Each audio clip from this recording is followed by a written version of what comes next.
सहना भवतु सहनो भुनक्तु सह वीर्यं करवावहै तेजस्विनावधीतमस्तु मा विद्विषावहै। ओम शांति शांति शांति। नीलाम्बुरश्यामलकोमलाङ्गं सीतासमारोपितवामभागं मानवमहासायकचारुचापं नमामि रामं रघुवंशनाथम् नमामि रामं रघुवंशनाथम् अतुलितबलधामं हेमशैलाभदेहं धनुजवनकृशानुं ज्ञानिनामात्रगण्यं सकलगुणनिधानं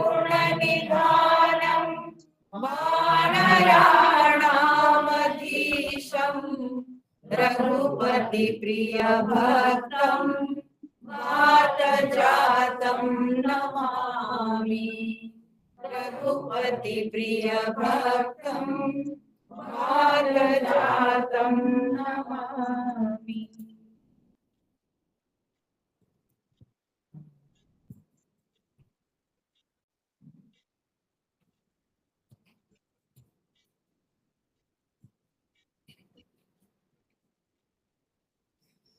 तो हम लोग विषय में यहाँ तक पहुंचे कि सुमंत्र आके पहुंचे हैं अयोध्यापुरी में और दशरथ जी उन्हें हाल समाचार पूछ रहे हैं। तो सुमंत्र जी बता रहे हैं कि वन में जाकर उन्होंने क्या देखा और कैसे उन्होंने राम लक्ष्मण जी से मिले और फिर आते समय राम लक्ष्मण जी उनको क्या संदेश दिए हैं। ठीक है, तो यह बात वे दशरथ जी को सुना रहे हैं। फिर उन्होंने कहा, हम लोग देखेंगे 151 नंबर दोहा के जस्ट पहले जो छंद है वहां से हम लोग देखेंगे। 151 नंबर सोरठा है, दोहा नहीं है, तो उसके जस्ट पहले जो छंद है वहीं से पाठ करेंगे। तुम्हारे अनुग्रह तात कानन जात सब सुख पाई हम प्रतिपालियाय सुकुशल देखन पाय पुनि फिरि आई हम जननी सकल परितोषि परि परि पाय करि बिनती घनी तुलसी करहु सोई जतन जहि कुशली रहहि कोसल धनी गुरु सन कहब संदेशु बार बार पद पदुम गही करब सोई उपदेशु यही न सोच मोहि अवधपति पुरजन परिजन सकल निहोरी तात सुनाए बिनती मोरी सोई सब भांति मोर हितकारी जाते रह नर नाहु सुखारी कहब संदेशु भरत के आए नीति नत जिय राज पद पाए पाले हु प्रजहि कर मनवानी मातु सगन समझानी और निवाहे भाय भाई करि पितु मातु सुजन सेवकाई तात भांति तेहि राखब राई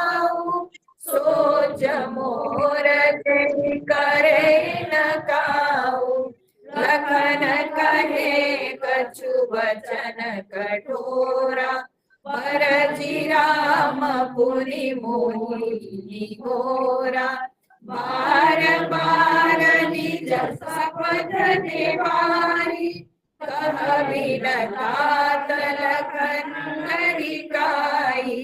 कहि प्रणाम कछु कह लिया, सिया भई शिथिल सनेहा। थकित बचन लोचन सजल, पुलक पल्लवी कलेह। तो सुमंत्र जी यह संदेश दे रहे हैं दशरथ जी से, कह रहे हैं कि क्या राम जी का संदेश है, उसको वे सुना रहे हैं।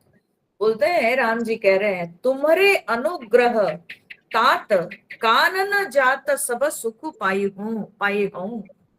बोलते, हे तात, हे पिताश्री, आपके अनुग्रह से, आपकी अनुकंपा से, आपकी कृपा दृष्टि के कारण हम वन में जाते हुए हमको सारे जो है सुख अनुभव होगा, मैं सुख पाऊंगा, मुझे कोई कष्ट नहीं होगा जब तक आपकी कृपा दृष्टि हमारे ऊपर बनी रहेगी। तो आपकी कृपा के कारण, आपके अनुकंपा के कारण मुझे कोई प्रकार के कष्ट नहीं होगा। प्रतिपाली आयसु कुशल देखन, पाय पुनि फिर आए हूं। और फिर मैं आपकी आज्ञा का पालन करके, फिर बोलते हैं कि कुशल पूर्वक मैं आपकी आज्ञा का पालन करके फिर आपको लौट आऊंगा देखने के लिए। आप हमारी चिंता नहीं कीजिएगा। और कहते हैं कि जननी सकल परितोषी परि परि पाय करि विनती कहीं। तो कहते हैं कि सुमंत्र जी कह रहे हैं कि मुझे उन्होंने कहा कि मेरे सारी जननी, मेरी सब माताएं, उन सबके चरणों में पड़ पड़ के, बार बार विनती करके और उनके समाधान करके, जो भी उनके प्रश्न सब रहेंगे हमारे विषय में, तो उनको वह बताकर फिर आप जो है उनको कहिएगा, करहु सोई जतन जही कुशली रही कौशल धनी। आप जो है मेरी माताओं से कहिएगा कि आप उसी प्रकार की चेष्टा कीजिए, वही काम कीजिए जिससे कि कौशल धनी कुशली रही। कौशल धनी, कौशलपति दशरथ जी, राजा दशरथ जी, जिससे कुशल मंगल में रहेंगे, वैसे ही चेष्टा आप लोग कीजिए, उस तरह के कार्य आप लोग कीजिए। यह गोस्वामी तुलसीदास जी वर्णन कर रहे हैं। तो अब सोचिए कि भगवान राम जी वन में गए तो हैं, लेकिन उनकी चिंता बनी हुई है उनके पिताजी के लिए, क्योंकि दशरथ जी बहुत वृद्ध हो गए थे। भगवान राम जी को लग रहा है कि मेरा एब्सेंस, मैं जो आया हुआ हूं, ये मेरा विरह मेरे पिताजी के लिए बड़ा भार ना हो जाए। तो इसी कारण से उन्होंने सुमंत्र जी को तो निर्देश दिया है कि आप जाकर के मेरे पिताजी के ख्याल रखिएगा, साथ साथ यह संदेश भी अपनी सारी माताओं को दिए हैं कि मेरी माताओं से कहिएगा कि वे वही करें जिससे दशरथ जी कुशल मंगल में रहेंगे। तो राम जी की चिंता अपने पिताजी को लेकर है। माताएं हो सकता है कि उतनी वृद्धा नहीं थी, लेकिन दशरथ जी बहुत वृद्ध हो चुके थे और दशरथ जी राम जी से बड़े आसक्त थे। और इस प्रकार से जो है, क्योंकि ऐसे भी हम सब लोग जानते हैं, इनके जन्म के पहले भगवान से दशरथ जी क्या मांगे थे? वात्सल्य मांगे थे। ठीक है, दशरथ जी ने भगवान जी का जब दर्शन किए, तपस्या किए थे, कौशल्या और दशरथ जी इस रूप में, उनका जो ये था पूर्व जन्म जो था मनुष्य रूपा। ठीक है, तो भगवान से जब, भगवान का जब दर्शन उनको मिलता है, तब वे प्रार्थना किए थे यही कि हमको वात्सल्य प्रेम चाहिए। कौशल्या जी मांगी थी हमको विवेक चाहिए। हाँ, मैं आपको पुत्र रूप से प्राप्त करके भी मेरा विवेक कभी नष्ट ना हो, मेरा विवेक बना रहे, मेरा ज्ञान बना रहे। पर दशरथ जी केवल वात्सल्य प्रेम मांगे थे कि मुझे केवल वात्सल्य प्रेम चाहिए, मैं बस रम जाऊं आपको पुत्र रूप से देख के, मैं कुछ ना याद रखूं, केवल आप ही को मैं पुत्र ही मानता रहूं और पुत्र के रूप से ही मैं आपकी सेवा करूं, तो मुझे वात्सल्य प्रेम चाहिए। तो इसलिए दशरथ जी तो पुत्र प्रेम में पागल है। तो राम जी ये बात को जानते हैं, तो इसलिए राम जी को लगता है कि मेरे विरह मेरे पिताजी के लिए बहुत बड़ा कोई जो है उनके लिए कोई कष्ट ना पहुंचावे या उनके जीवन में जो है बड़ी विपत्ति ना ले आए। तो इसीलिए उन्होंने सुमंत्र जी से कहा कि जाकर मेरे पिताजी से जो है पिताजी की देखभाल करना, और मेरी माताओं से कहना कि वे सब भी वही करेंगे जिससे मेरे पिताजी ठीक रहेंगे।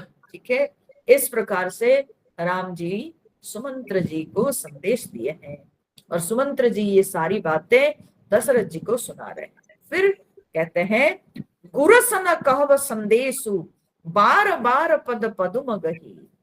फिर सुमंत्र जी कह रहे हैं राम जी ने यह भी कहा है कि गुरु जी से, गुरसन माने वशिष्ठ जी, उनसे जाकर के यह संदेश दीजिएगा, बार बार पद पदुम गही, बार बार उनके चरण कमलों को आप जो है पकड़कर उनके उनको प्रणाम करके आप जाके उनसे कहिएगा, करब सोई उपदेशु जही न सोच मोहि अवधपति। गुरु जी से कहिएगा कि वे वही उपदेश दशरथ जी को दे, मेरे पिताश्री को दें, जिससे कि मेरे पिताश्री मेरी चिंता ना करें, मेरी आसक्ति से मेरे पिताजी मुक्त हो गए। ऐसा थोड़ी होगा, उन्होंने तो मांगा है यही कि मुझे बस पुत्र प्रेम चाहिए, वो तो भगवान से मांग लिया पहले से ही। ठीक है, तो फिर भी भगवान अपना कर्तव्य कर रहे हैं, भगवान अपना कर्तव्य नहीं भूल रहे हैं। वे सुमंत्र जी से यह कह के भेजे हैं कि गुरु जी के चरण पढ़ के भी आप यही मांगिएगा मेरी ओर से, यह मेरी प्रार्थना, यह मेरा निवेदन है। उनसे कहिएगा कि मेरे पिताजी को वही उपदेश दें जिससे कि मेरे पिताजी मेरी चिंता न करें। ठीक है, चिंता मुक्त हो जाए, अर्थात उनको ऐसे आध्यात्मिक उपदेश दें, क्योंकि व्यक्ति ये जो परिवार की आसक्ति या संसार की चिंता से कब मुक्त होता है, केवल आध्यात्मिक ज्ञान से। तो कहने का तात्पर्य है कि यहाँ पर भगवान राम जी सुमंत्र जी से यह कहलवाए हैं कि गुरुजी मेरे पिताजी को आध्यात्मिक उपदेश देते रहे जिससे कि मेरे पिताजी चिंता मुक्त हो जाए। पुरजना परिजना सकल निहोरी तात सुनाए हो बिनती मोरी। बोलते हैं तात, सारे पुरवासियों कुटुंबियों से यह निहोरा कीजिएगा, अनुरोध कीजिएगा मेरी ओर से, क्या कि सोई सब भांति मोर हितकारी जाते रह नर नाव सुकुमारी। हाँ, पुरजनों से, सारे नगरवासियों से मेरी ओर से आप निवेदन कीजिएगा, अनुरोध करके बोलिएगा कि वही लोग मेरे प्यारे हैं, वही लोग जो है मेरी नजदीक रहते हैं, रहेंगे, जो कि जाते रह नरनाह सुखारी। जो नरनाह माने जो राजा दशरथ जी को सुखी बना के रखेंगे, बस समझो कि वही मेरी नजदीक होंगे और वही लोगों के प्रति मेरा भी जो है प्रेम बनेगा।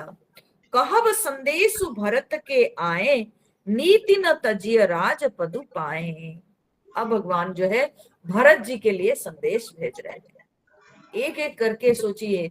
पहले बोले कि पिताश्री को बोलिएगा कि चिंता नहीं करेंगे, फिर बोले माताओं से कहिएगा वे लोग अपनी देखभाल के साथ मेरे पिताश्री की देखभाल करेंगे, फिर नगरवासियों से कहलवाए कि जाके बोलिएगा यह मेरा अनुरोध है कि वे मेरे पिताजी की देखभाल करें। माने सबके लिए यही निर्देश, ठीक है, कि अगर आप लोगों को मेरे प्रति थोड़ा सा भी प्रेम है तो आप लोग मेरे पिताजी की देखभाल कीजिएगा, मेरे पिताजी के कुशल मंगल पे ध्यान दीजिएगा, ठीक है।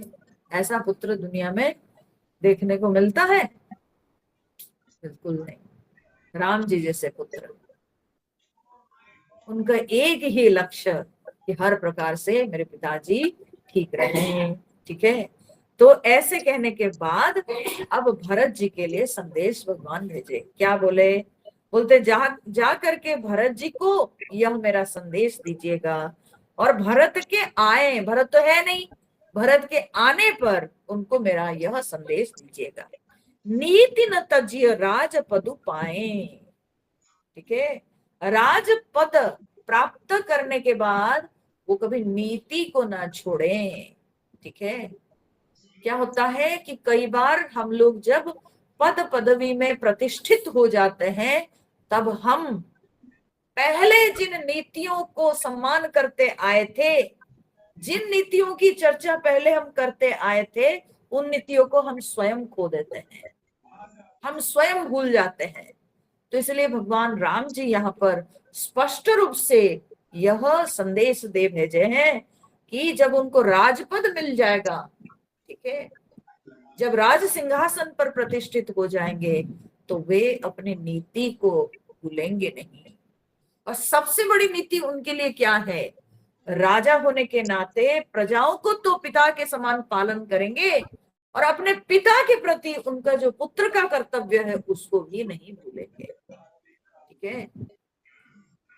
तो इसलिए उन्होंने कहा नीति को नहीं भूले। नीति कहने का अर्थ है एक नीति नहीं, जिसके प्रति जो नीति, जिसके प्रति जो कर्तव्य, प्रजाओं के प्रति उनका जो धर्म है वो पालन करेंगे, पिता माता के प्रति जो धर्म है उसका पालन करेंगे, ठीक है।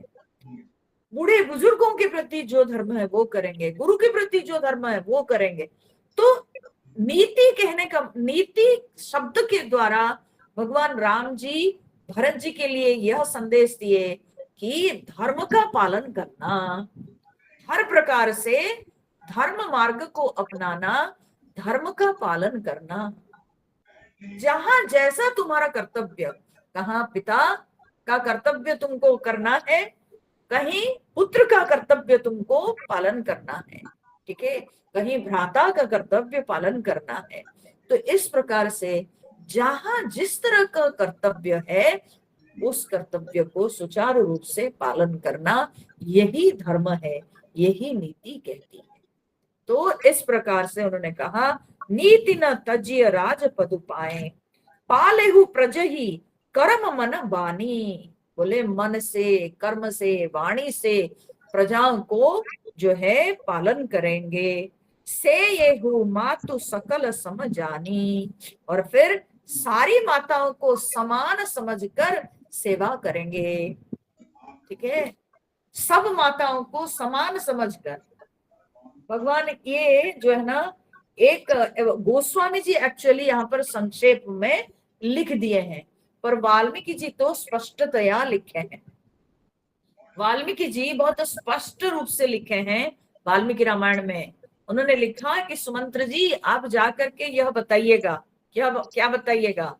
बोलिएगा कि भरत के लिए, ठीक है, भरत के लिए कैकेयी और सुमित्रा माता जैसी हैं, क्योंकि कैकेयी को सुमित्रा के प्रति तो कोई शत्रुता नहीं थी, है ना, उनको तो राम को वन में भेजना था।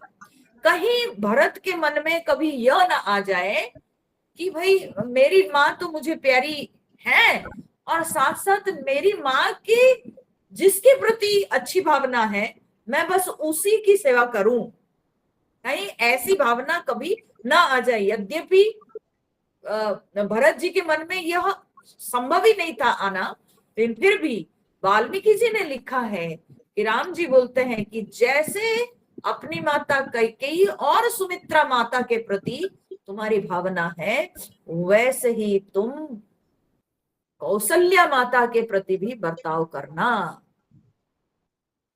अपने बर्ताव में, अपने व्यवहार में किसी भी प्रकार के भेद नहीं दिखाई पड़ना चाहिए।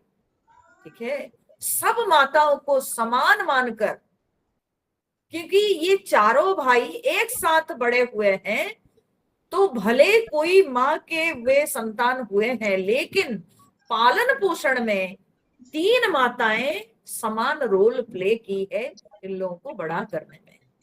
इसीलिए राम जी यह संदेश बोल के भेजे हैं, दे के भेजे हैं कि बोलिएगा जैसे कैकेयी और सुमित्रा माता उनके लिए हैं, वैसे कौशल्या माता भी उनके लिए है। और किसी भी प्रकार से कौशल्या माता के साथ कभी बुरा व्यवहार नहीं करेंगे।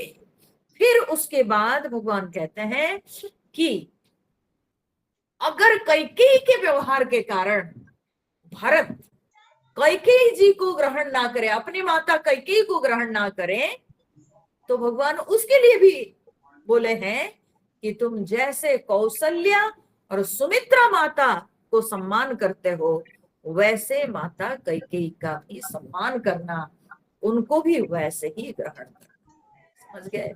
सुमित्रा जी तो कोई कंफ्यूजन नहीं, सुमित्रा जी के लिए कोई कंफ्यूजन नहीं था, बट कंफ्यूजन यहीं पर कौशल्या माता या कैकेयी।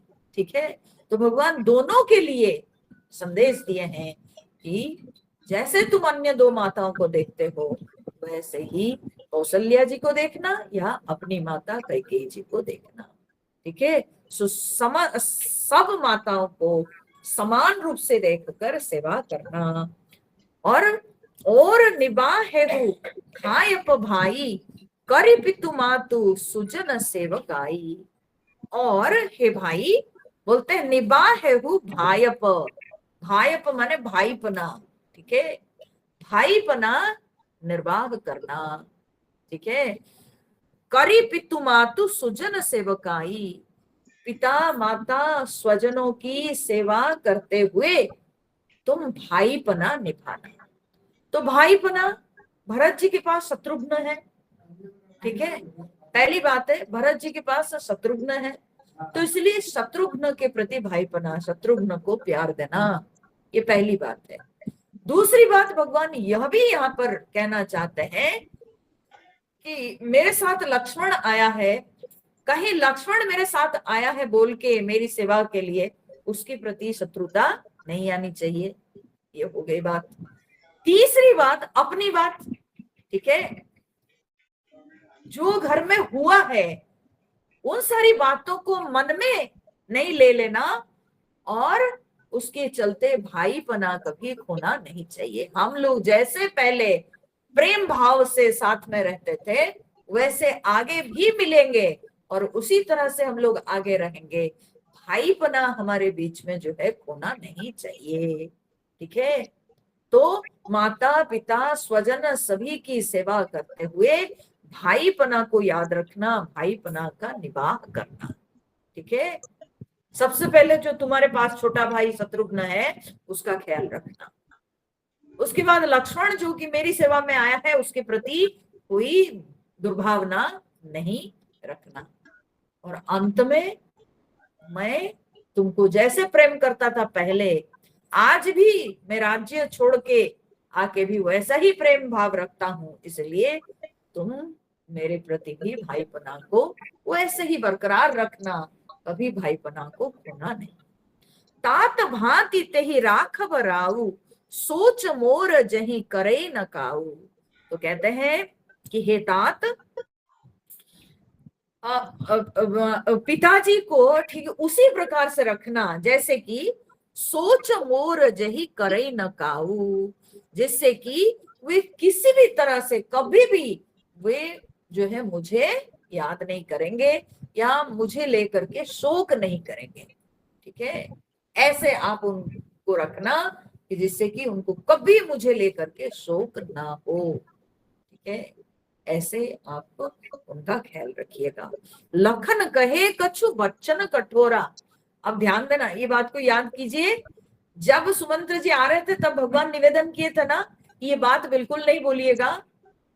हाँ, लक्ष्मण जो कुछ अपशब्द बोल दिया है दशरथ जी के लिए, ठीक है, तो उसी समय ही जब सुमंत्र आ रहे थे, उसी समय ही राम जी उनसे निवेदन करके कहा था कि इन बातों को आप पिताश्री को नहीं सुनाइएगा। लक्ष्मण जो पिताश्री के लिए अपशब्दों का प्रयोग किए हैं, तो इन शब्दों को पिताजी को नहीं सुनाइएगा, नहीं बताइएगा, ठीक है। तो यहाँ पर देखिए सुमंत्र जी ने क्या किया, लखन कहे कछु वचन कटोरा। लक्ष्मण कुछ कठोर वचन बोले हैं। बरज राम पुनि मोहि निहोरा। राम जी लेकिन उन्हें बरज कर, ठीक है, मुझे निवेदन करके उन्होंने कहा है, बार बार निज शपथ दिवाई, और बार बार अपना सौगंध दिलाकर, बार बार अपना शपथ दिलाकर उन्होंने कहा है, कह भी न तात लखन लरिकाई। पिताजी को ये बातें नहीं आप बताइएगा। और लक्ष्मण जो है लड़कपन में कुछ बोल दिए हैं, ये उनका बचपना है, कुछ बोल दिए हैं, इन बातों को आप पिताश्री को नहीं बोलिएगा, ठीक है। तो मन में ये विचार आ सकता है कि जब भगवान ने कहा था कि ये नहीं बोलिएगा, तो सुमंत्र कैसे बोल दिए। देखिए सुमंत्र जी जो है बोलने ना बोलने का उनके पास चॉइस नहीं, क्योंकि दशरथ जी पुनी पुनी बार बार दशरथ जी उनसे पूछे हैं कि तुम बताओ वहां क्या हुआ, वहां तुमने क्या देखा। तो बार बार उन्होंने जो है सुमंत्र जी से पूछ रहे हैं, और सुमंत्र जी को उन्होंने एक तरह से आदेश दिया है कि बताओ तुम वहां पर क्या क्या सब देख के आए, और उन लोगों के हाल समाचार और क्या बातचीत हुई, तुम सारी बातें हमको सुनाओ।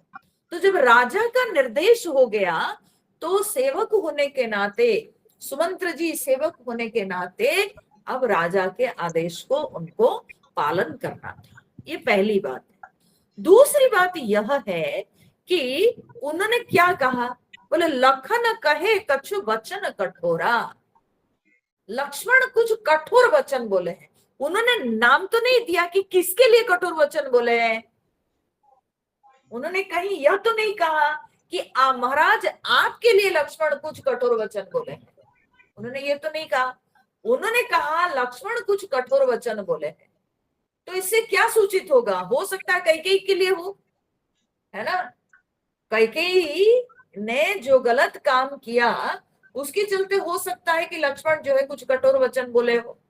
कहीं पर उन्होंने यह व्यक्त नहीं किया कि उन्होंने राजा के लिए, राजा दशरथ जी के लिए लक्ष्मण अपशब्द का प्रयोग किए हैं, ऐसे स्पष्ट करके उन्होंने नहीं कहा। उन्होंने जो वचन कहा उसको जो है थोड़ी सी, उसको क्या कहेंगे, एम्बिग्विटी के साथ उन्होंने बताया, ठीक है।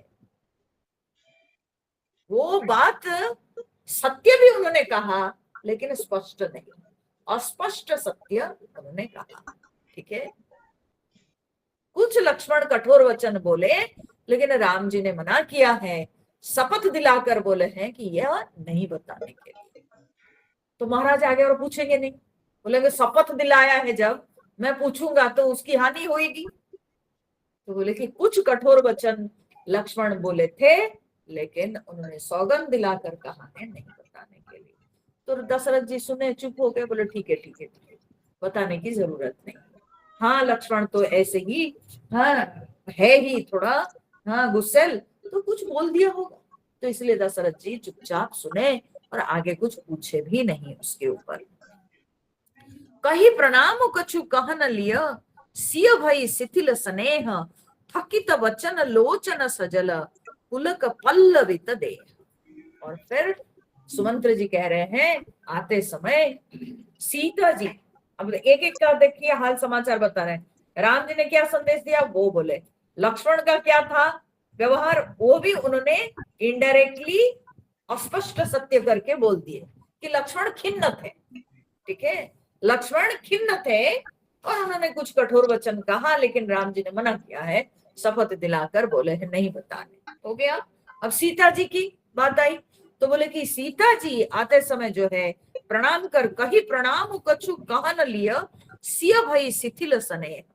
वो कुछ कहने लगी थी, लेकिन अत्यंत प्रेमवश वो शिथिल हो गई, बोल नहीं पाई, उनके मुंह से आवाज नहीं निकली। ठीक है, बहुत ही भावुक हो गई। हाँ? तो हमें प्रणाम करके उन्होंने जो है कुछ कहना चाहा, लेकिन बोल नहीं पाई, क्योंकि स्नेहवश उनको याद आई, हाँ, कैसे मुझे सास ससुर स्नेह पूर्वक रखे थे, तो उनका कितना मेरे प्रति प्रेम, तो इस कारण से वो शिथिल हो गई। थकित वचन, उनकी वाणी रुक गई, और लोचन सजल, आंखों में आंसू भर गई, और पुलक पल्लवित देह, शरीर में रोमांच हो गया। तो वो बोलने की स्थिति में नहीं रही, वो कुछ बोल ही नहीं पाई, भावुक हो गई। यह उनकी स्थिति थी। सो सीता जी बोलने की स्थिति में नहीं थी, लक्ष्मण खिन्न मना थे, और राम जी के संदेश उन्होंने पूरा सुना दिया। ठीक है, इस प्रकार से सबके हाल समाचार सुनाए। यह सुनाने के पश्चात कहते हैं कि उसके बाद क्या हुआ। सुमंत्र कह रहे हैं, ते ही अवसर रघुबर रुख पाई, केवट पार ही नाव चलाई। और उसी समय ये सब बोल के फिर भगवान केवट को निर्देश दिए, और भगवान के निर्देश प्राप्त करके केवट जो है नाव चलाकर इन सबको ले गए। रघुकुल तिलक चले एक भांति, देखो ठाड़ पुलिस धरी छाती। तो बोलते हैं इस प्रकार से जो है राम जी वे नाव पर बैठकर अब लक्ष्मण जी और पत्नी सीता जी के साथ इस तरह से नाव पर बैठ के चले गए, और मैं अपने छाती पे वज्र रखकर उनको देखता रह गया। मैं आपन किमि कहूं कलेसु, जियत फिरे ले राम संदेशु। तो बोलते हैं महाराज, मैं अपने क्लेश को, अपने कष्ट को मैं कैसे कहूं, जियत फिरे ले राम संदेशु। और मैं क्या कहूं, जो श्री राम जी के यह संदेशा लेकर यहां तक मैं आया हूं, मेरा कितना कष्ट है, कितनी पीड़ा है मेरे हृदय में, मैं क्या बताऊं आपको। ठीक है, मेरा कष्ट तो मैं बता ही नहीं सकता हूं। इस तरह से मैं जब राम जी से अलग हो रहा था और राम जी को छोड़कर मैं आया हुआ हूं, बड़े कष्ट के साथ मैं यहां तक पहुंचा हूं, क्योंकि उनके संदेश को मुझे आप तक पहुंचाना था। इसलिए मैं अपने आप को संभालता हुआ यहां तक आया हूं, नहीं तो मेरा जो कष्ट है मैं बता नहीं सकता हूं। अस कही सचिव बचन रही गयऊ। इस तरह से मंत्री बोलते बोलते अब चुप हो गए, अब उनकी वाणी रुक गई और बोल नहीं पाए, बहुत भावुक हो गए, उनको भगवान जी की, राम जी की याद आने लगी और बड़े भावुक हो गए, और वे कुछ बोल नहीं पाए। हानि ग्लानि सोच बस भयो। तो हानि की जो ग्लानि माने राम जी रूपी धन को वे खो के चले आए, गए थे उनको लौटा के ले आने के लिए, लेकिन खाली रथ के साथ लौटे हैं, राम जी को लौटा के नहीं ला पाए। और जो दशरथ जी ने कहा था अगर राम लक्ष्मण नहीं आएंगे कम से कम सीता को ले आना, सीता जी को भी वे नहीं ला पाए, इसलिए उनको ये हानि की ग्लानि हो रही है। मन में उनका उथल पुथल भाव है, मन जो है बड़ा अस्थिर है कि ये बहुत बड़ी हानि हुई है।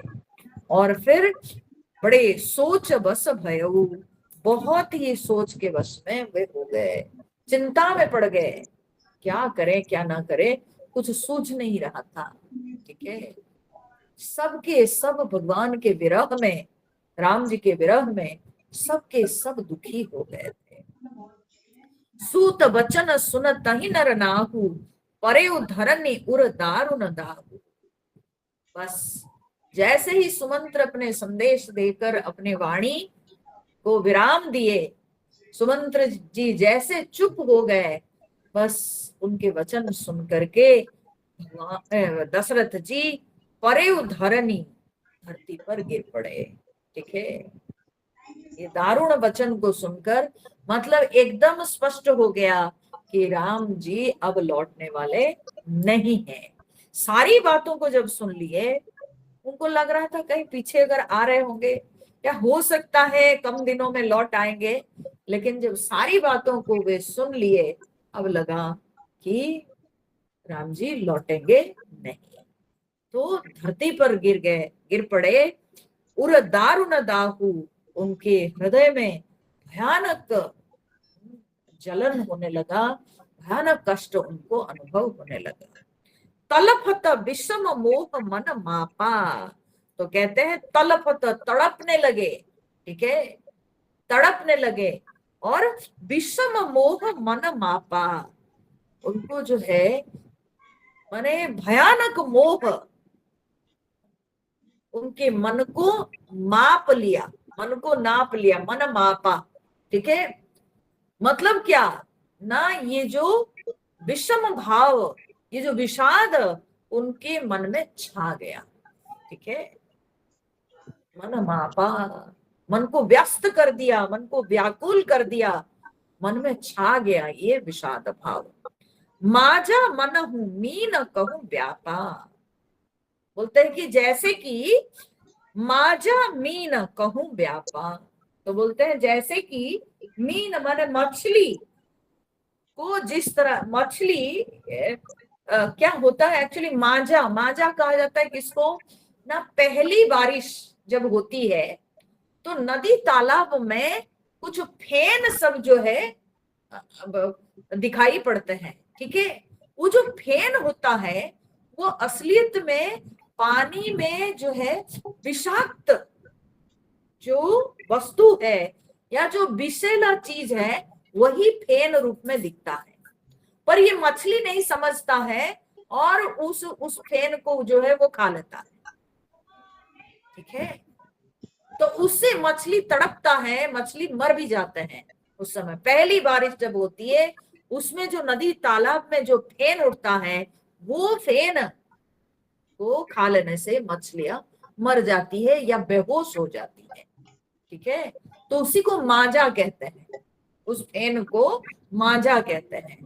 तो कहते हैं माजा मीन कहूं व्यापा, जैसे कि मछली को माजा व्याप गई हो, ठीक है। ऐसे ही जो है छटपटाने लगे दशरथ जी, ठीक है।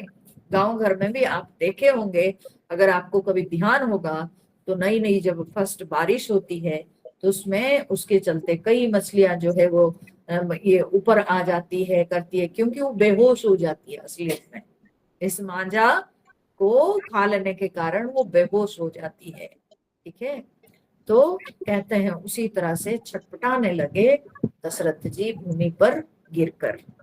करे बिलाप सब रोब ही रानी, महाविपत्ति किमि जाई बखानी।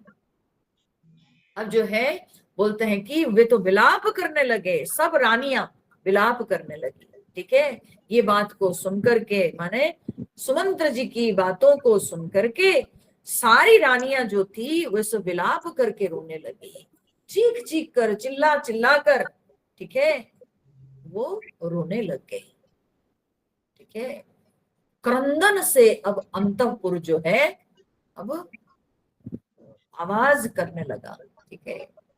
अंतःपुर में केवल चारों ओर क्रंदन की आवाज सुनाई पड़ने लगी, सबके चीखने की, चिल्लाने की आवाज सब सुनाई पड़ने लगी। हाँ? इतने ही देखिए कम दिनों में क्या रूप हो गया उस दशरथ जी के महल, रानियों के अंतपुर, वो सब कैसे हो गया, क्या से क्या हो गया, क्या रूप था अब क्या रूप हो गया। महाविपत्ति किमि जाई बखानी, गोस्वामी जी कहते हैं इस महाविपत्ति को कैसे हम बखानेंगे, कैसे हम इसका वर्णन करेंगे। सुनि विलाप दुखहु दुख लागा, धीरजहु कर धीरजु भागा।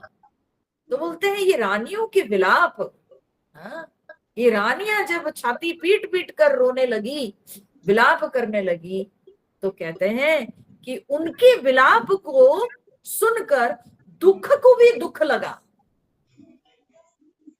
दुख जो है वो किसी के जीवन में अगर दुख आता है तो वो कष्ट देता है, लेकिन आज दुख को भी कष्ट हो रहा है।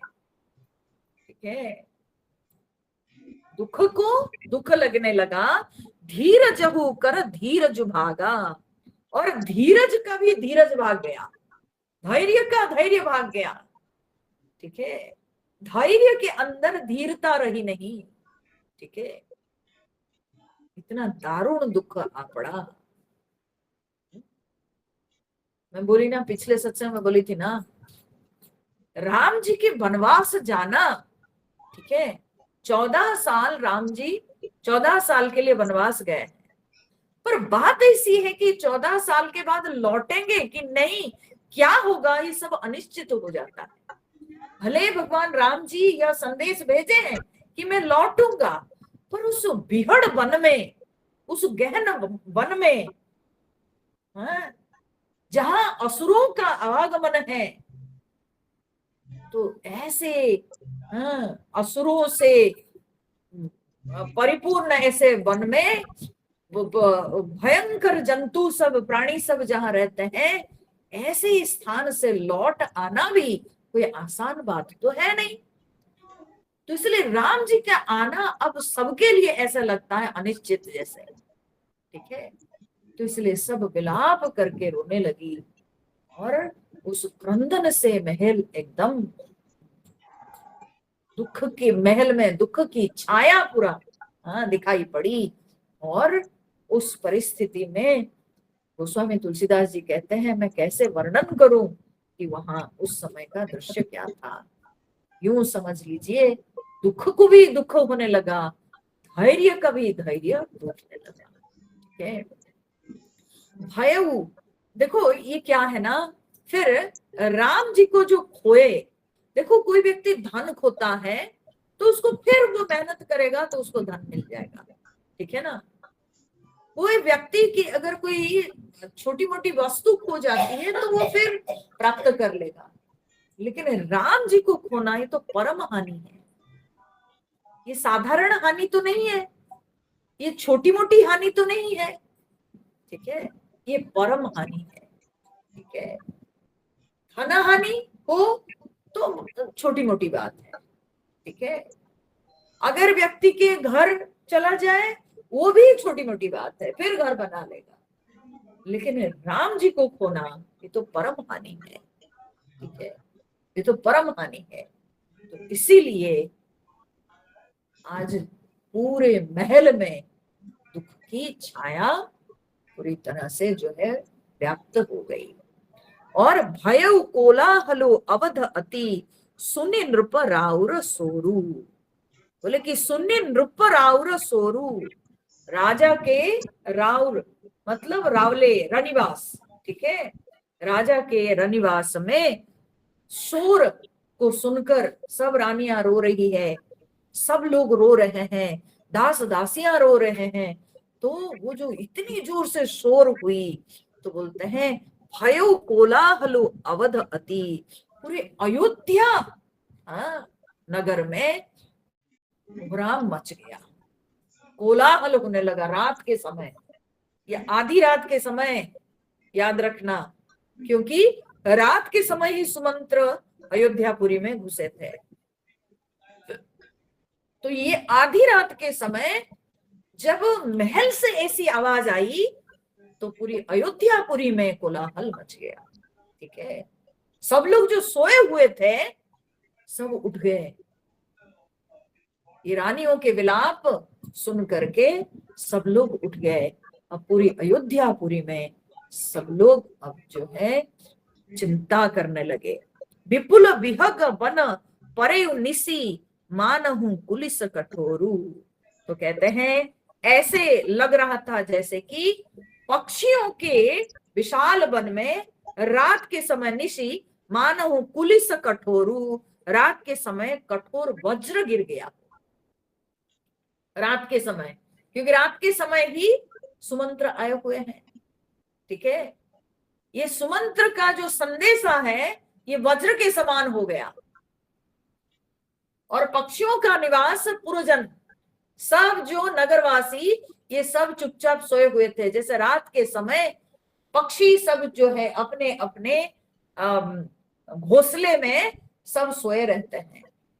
ठीक वैसे अयोध्या पुरवासी रात के समय सब सोए हुए थे, और इस मध्यरात्र में जो सुमंत्र के संदेशा है वो कठोर वज्र के समान हो गया। और उसके चलते ये जो रानियां और दशरथ जी सब विलाप करके रो रहे हैं, उस विलाप से पूरी नगरवासी उठ गए हैं। ठीक है। और प्राण कंठगत भयो भुआलु मनि विहीन जनु व्याकुल ब्यालु। अब राजा के प्राण कंठ में आ गए। ठीक है। दशरथ जी अब राम जी के बिना जी नहीं सकते थे और एक क्षण भी जी नहीं सकते थे। उनका प्राण कंठ पर आ गया। मणि विहीन जनो व्याकुल ब्यालु। जैसे मणि के बिना सर्प की स्थिति होती है, बस वैसे ही दशरथ जी की स्थिति हो गई।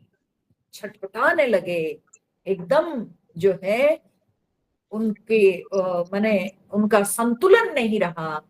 वे अपने आप को किसी भी प्रकार से शांत नहीं कर पा रहे थे, किसी भी प्रकार से अपने धैर्य नहीं बना पा रहे थे। ऐसे तड़पते तड़पते वे व्याकुल हो गए। इंद्री सकल विकल भई भारी। सारी इंद्रियां उनके जो है विकल व्याकुल हो उठे, बड़ी व्याकुल हो उठी सारी इंद्रियां। जनु सरस सरसिज बनु बिनु बारी। मानो बिना जल के तालाब में जैसे मछलियां जिस तरह से तड़पती है, ठीक वैसे ही तो बोलते हैं कि महाराज दशरथ जी की सारी इंद्रियां तड़पने लगी। ठीक है। सारी इंद्रियां उनकी जो है छटपटाने लगी। प्राण अब कंठ तक आ गए और सारी इंद्रियां अब छटपटाने लगी।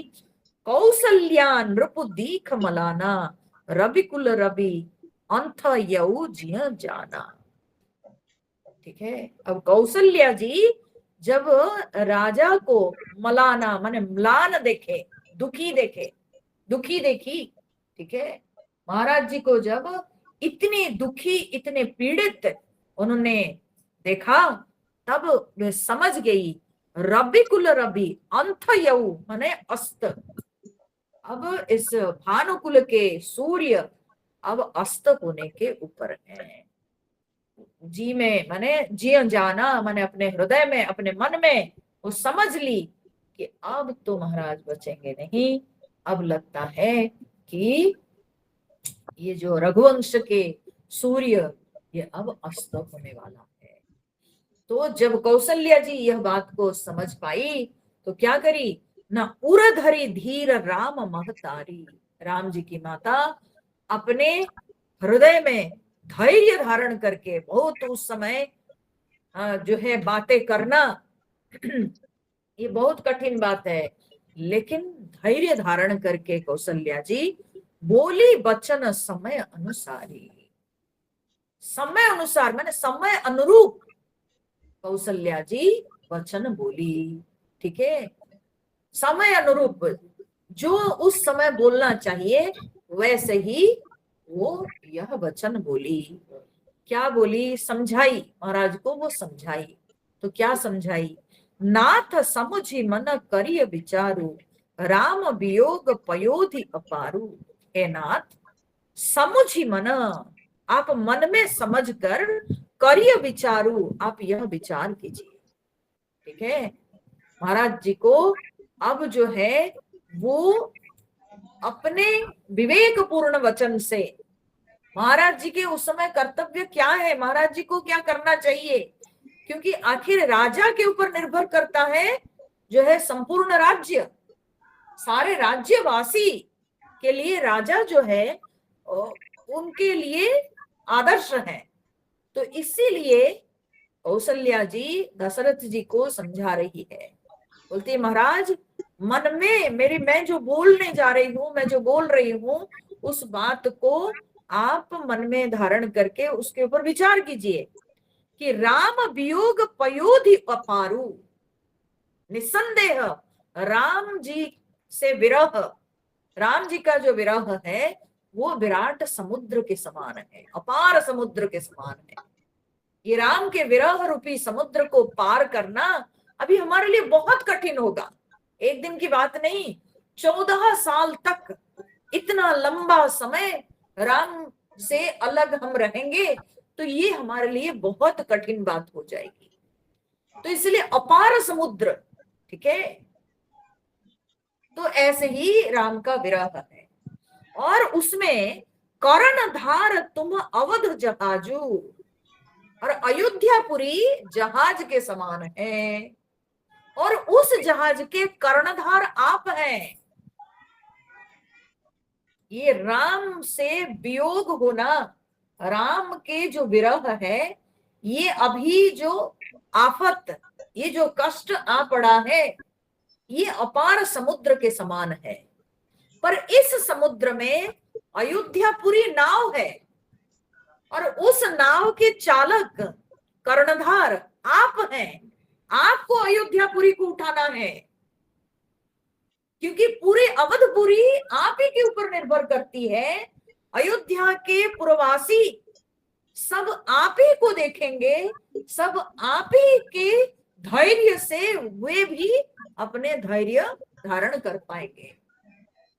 इसलिए आप सबको उद्धार करेंगे, आपके ऊपर सभी के दायित्व है, सभी का जो सभी के प्रति आपका कर्तव्य है राजा होने के नाते। तो चढ़े उस सकल प्रिय पथिक समाजू, और उस नाव में सारे बोलते हैं, उस जहाज पर सारे यात्रियों का समाज है, ठीक है। तो उन यात्रियों को पार लगाना, आप कर्णधार होने के नाते, आप नाविक होने के नाते, उन सबको पार लगाना ये आपका दायित्व है महाराज। इसलिए इस समय धीरज धरिय न पाय पारू, आप धीरज धरिएगा, नहीं तो पार नहीं लगा पाएंगे। आप धैर्य धारण कीजिए महाराज, नहीं तो पार नहीं लगा पाएंगे, पार लगाना कठिन हो जाएगा। क्योंकि 14 साल एक दिन नहीं, अगर आपको कुछ होता है तो नगरवासियों को भी होगा, धीरे धीरे करके ये अयोध्यापुरी को क्या होगा, ठीक है। तो इसलिए धैर्य धारण कीजिए महाराज, तभी आप जो है पार लगा पाएंगे।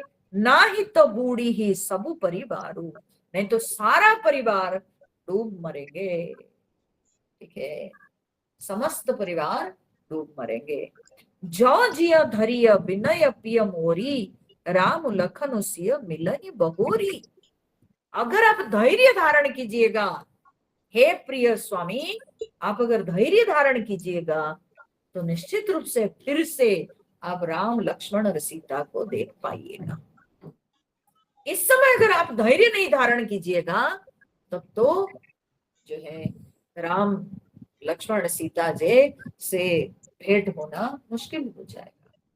तो अगर आप धैर्य धारण कीजिएगा तो निश्चित रूप से फिर से आपको दर्शन होगा उन सबसे। तो धैर्य धारण करने के लिए उनके माने कर्तव्य का उनको स्मरण करा के, और राजा धैर्य धारण करें, जैसे कि 14 साल के बाद राम जी लौटेंगे, उनसे दर्शन होगा, ये आशा दिलाकर कौशल्या जी दशरथ जी को समझाने की कोशिश कर रही है। प्रिया वचन मृदु सुनत नृपु, चितयउ आंखि उघारी। जब ऐसे कौशल्या माता समझाने लगी तो उनके वचन को, उनके कोमल वचन को सुनकर राजा थोड़ा सा आंख उघारी, थोड़ी से आंख उठाकर चितयऊ, उन्होंने थोड़ा देखा, ठीक है, थोड़ी सी आंख उठाकर देखा। भूमि पे गिर पड़े थे, बेसुध होके गिर पड़े हैं, तो जब ऐसी बात सुने तो तब थोड़े आंख खोलकर उन्होंने देखा। और तलफत मीन मलिन जनु, सींचत शीतल बारी। बोले जैसे एक दीन मछली जैसे तड़पता है, वैसे महाराज तड़प रहे थे, और जैसे वो दीन मछली पर कोई थोड़ा जल का सिंचन कर दे, हाँ, तो जैसे वो मीन का हाल होता है, ठीक वैसे ही महाराज दशरथ जी को लगा कि जैसे कोई थोड़ा ठंडा जल हमारे ऊपर छिड़क दिया कौशल्या जी के इन वचनों को सुनकर। ठीक है, कैकेयी तो कुछ बोल नहीं रही है, सीन से गायब हो गई लगता है। ठीक है, कौशल्या जी के अंतपुर में तो है ना दशरथ जी, तो इसीलिए खैर तब तक तो सब रानियां आ चुकी थी, पर जो भी हो वो कुछ बोल ही नहीं रही है, वो चुपचाप देख रही है वो क्या रहा है। धरी धीरज उठी बैठ भुआलू। अब कौशल्या जी की बात सुनकर दशरथ जी थोड़ा धैर्य धारण किए और उठ के बैठ गए। देखो एक बात मैं बताना चाहती हूँ, वाणी में कितनी शक्ति है सोचो, मरता हुआ आदमी को जिला देती है। ठीक है, ये वाणी में शक्ति है। आप अगर मीठी वाणी बोलिएगा तो सुनने वाला व्यक्ति उसको कितना कष्ट क्यों ना हो, लेकिन सामने वाले का मीठा वचन सुनकर वो जो है उठ जाता है, खड़ा हो जाता है। ठीक है? तो कौशल्या जी के वचन को सुनकर दशरथ जी उठ के बैठे। कहु सुमंत्र कह राम कृपालु। हाँ, हे सुमंत्र कहो कहाँ कृपालु राम है, कहाँ लखानु, कहाँ राम स्नेही, कहाँ लक्ष्मण है, कहाँ स्नेही राम है। अरे बार बार विलाप करने लगे, उनकी होश नहीं। अब उठ के बैठते ही उनको राम जी की याद आने लगी, तो पूछते हैं सुमंत्र बताओ कहाँ राम है, कहाँ लक्ष्मण है, और कहाँ प्रिय पुत्र वधु वैदेही, कहाँ मेरी बहू सीता किधर है बताओ सुमंत्र। मतलब जैसे कि उनकी आंख ढूंढ रही है। ठीक है, वे दशरथ जी तड़प रहे हैं और तड़प कर चारों तरफ देख रहे हैं, सुमंत्र बताओ कहाँ राम है, कहाँ लक्ष्मण है। आप देखिए जो माताएं अपने बच्चों को खो देती है, कभी कभी टीवी में आता है ना, आप देखो कैसे तड़प के वो ढूंढती रहती है, मेरा बेटा कहाँ है, मेरा बेटा कहाँ है, मेरा बेटा कहाँ, मेरी बेटी कहाँ है ना। आए दिन आपको ऐसे न्यूज में देखने को मिलेगी। ठीक है, हाँ बहुत सारी घटनाएं हैं, कितने बच्चे बच्चियां मर जाती है। ठीक है, कोई नौकरी करने जाती है मर्डर हो जाता है, कोई पढ़ने जाती है पानी में डूब जाती है मर जाती है, और पिता माता को कितना कष्ट होता है, और कैसे जो है पिता माता तड़प तड़प कर ढूंढते रहते हैं मेरा बच्चा कहाँ है, मेरा बच्चा कहाँ है। तो वैसे ही दशरथ जी की हाल हुई है, तो वे तड़प तड़प कर पूछते हैं सुमंत्र बताओ राम कहाँ, लक्ष्मण कहाँ, वैदेही कहाँ। बिलपत राव बिकल बहु भांति, भई जुग सरिस सिराति न राती। तो कहते हैं ऐसे विलाप करते हुए राजा बहुत प्रकार से मैंने विलाप करते हुए बोलते हैं कि लग रहा था वो रात युग के समान लंबी हो गई। ठीक है, वो एक रात बीत नहीं रही थी, रात युग के समान हो गई, और सिरात न राती, इसलिए रात बीत नहीं रही थी। रात बीत नहीं रही थी, युग के समान लग रहा था। जब दुख आता है ना, एक एक मुहूर्त लंबा लगता है, भारी पड़ता है, सुख का समय पता ही नहीं चलता है। ठीक है, कैसे कट जाता है मालूम नहीं पड़ता है। मौज मस्ती में जब व्यक्ति रहता है तो तब उसके कितने दिन बीत जाते हैं और पता नहीं चलता है, फिर कहता अरे देखते देखते 15 दिन बीत गए। क्योंकि हंसी खुशी के जो दिन होते हैं, हंसी खुशी के जो पल होते हैं, वो बड़ा मन को हल्का कर देते हैं, और मन हल्का होता है तो कुछ पता ही नहीं चलता है, इतने आसानी से समय कट जाते हैं। पर दुख का जो पल होता है वो एक एक पल कटता नहीं, बीतता नहीं, युग के समान लगता है। ठीक है, मन में भारी चिंता, तो उस भारी मन को उठा के एक पल से दूसरे पल में जाना, ये बहुत ही कठिन बात हो जाती है व्यक्ति के लिए। तो इसलिए गोस्वामी जी यहाँ लिखते हैं, रात बीतती नहीं, तापस अंध साप सुधी आई, कौशल्य ही सब कथा सुनाई। अब दशरथ जी को वो अंधे तपस्वी की बात, अंधे तपस्वी के जो श्राप, वो याद आई और उन्होंने कौशल्या जी को सारी कथा सुनाई। गोस्वामी जी तो इतने ही बस लिख दिए हैं, पर वाल्मीकि रामायण में इसका जो है विस्तार पूर्वक वर्णन आया है। जब दशरथ जी यहाँ पर जो बोले हैं वाल्मीकि रामायण में जो आई है, तो कहते हैं दशरथ जी के तब विवाह नहीं हुआ था, इसीलिए तो कौशल्या जी को ये बात पता नहीं थी।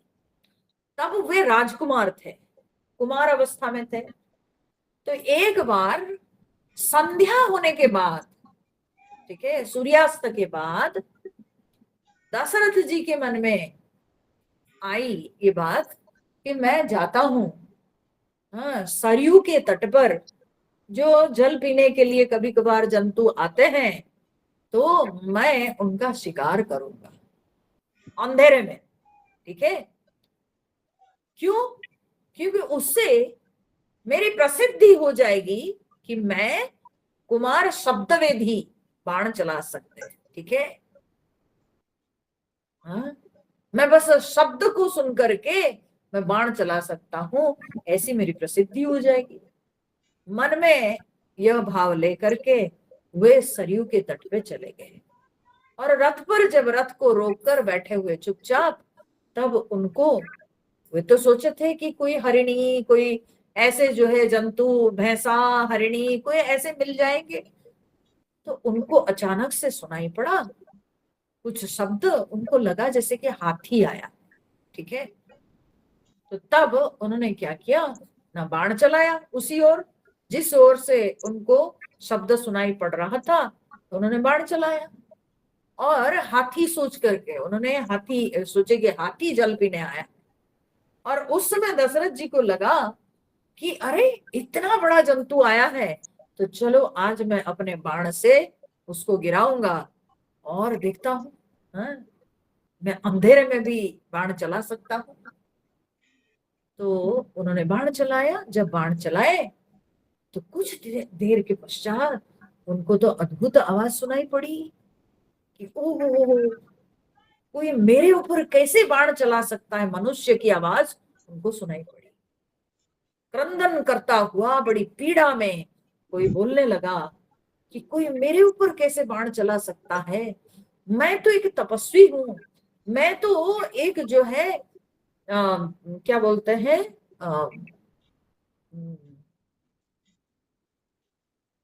वृक्ष के जो चर्म धारण किया हुआ मैं एक तपस्वी हूं, मेरे पास तो कुछ नहीं, मैं तो एक साधक हूं, तो कोई मेरे ऊपर क्यों बाण चलाया, उसको क्या मिलेगा। ये बात को सुनकर दशरथ जी दौड़ के चले गए।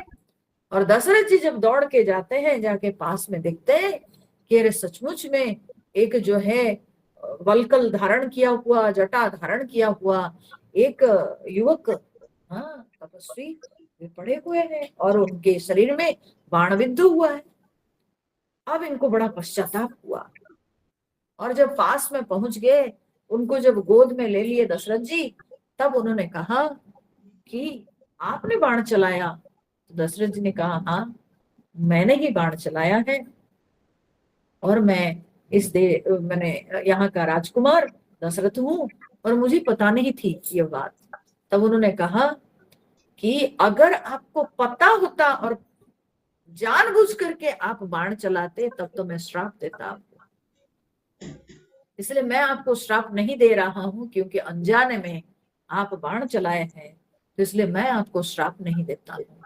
लेकिन महाराज, आप मेरे शरीर से इस बाण को निकाल दीजिए, मुझे बहुत कष्ट हो रहा है इस बाण से, आप इस बाण को मेरे शरीर से निकाल दीजिए। दशरथ जी अब किंकर्तव्य थे, क्योंकि उनको लग रहा था कि बाण निकालूंगा तब तो ये मर जाएंगे, और मुझे कहीं ब्रह्महत्या का दोष न लग जाए। तब वे तपस्वी वेश में जो युवक थे उन्होंने कहा, महाराज आप चिंता कर रहे हैं कि आपको ब्रह्महत्या का दोष लगेगा? आपको ब्रह्महत्या का दोष नहीं लगेगा, क्योंकि मैं एक शूद्र माता और एक वैश्य पिता से जन्म हुआ। ठीक है, यानी मैं वैश्य कुल में जन्म लिया हूं और मेरी माँ एक शूद्रा है। ठीक है, तो आपको ब्रह्महत्या का दोष नहीं लगेगा। मैं माता पिता की सेवा करता हूं क्योंकि मेरे माता पिता अंधे हैं, वे कहीं जा नहीं सकते हैं, वे अंधे हैं। मैं उनकी सेवा करता हूं, मैं ही उनके एकमात्र सहारा हूं, और इसीलिए आपको दोष नहीं लगेगा। आप जानकर नहीं बाण छोड़े हैं, तो आप ये बाण को निकाल दीजिए, क्योंकि मेरे शरीर को बहुत कष्ट हो रहा है, मैं इस बाण का कष्ट सहन नहीं कर पा रहा। जब उन्होंने इस तरह से विनती करके कहा, तब दशरथ जो है उस बाण को निकाले, और उस बाण को निकालते हुए देखे कि वे जो है अब उनका शरीर शिथिल होने लगा। तब उसी समय वे तपस्वी ने कहा कि आप जल्दी से जल्दी जाइए मेरे पिता माता के पास, क्योंकि वे मुझे जल लाने के लिए भेजे थे, उनको आप जल लेकर के दे दीजिए, इतनी देर हो गई है। वे बेचारे छटपटाते होंगे और मेरी चिंता करते होंगे, अंधेरा हो गया। यह कहते हुए वहीं पर वे मर गए। अब दशरथ जी मटकी में जल लेकर के जाके पहुंचे। जब जाके पहुंचे तब उनके पिता माता, वे थे श्रवण कुमार, और श्रवण कुमार के पिता माता जब आहट सुने तब बोले, बेटा तुम आ गए, इतनी देर क्यों कर दी? हम लोगों को बड़ी चिंता हो रही थी और प्यास से हम लोग बड़ी छटपटा रहे हैं, तब से तुम आ गए।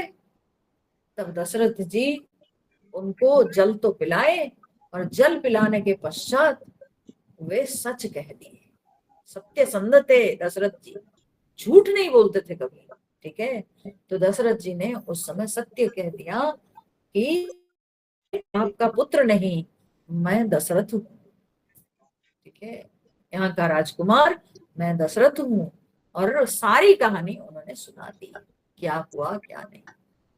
तो तब वे लोग बोले दशरथ जी से, बोले कि तुम जल्दी से जल्दी हमको ले चलो, हम अपने बेटा का मुंह एक बार मरने से पहले देख लेना चाहते हैं, क्योंकि उसके बिना हम जी नहीं सकते हैं।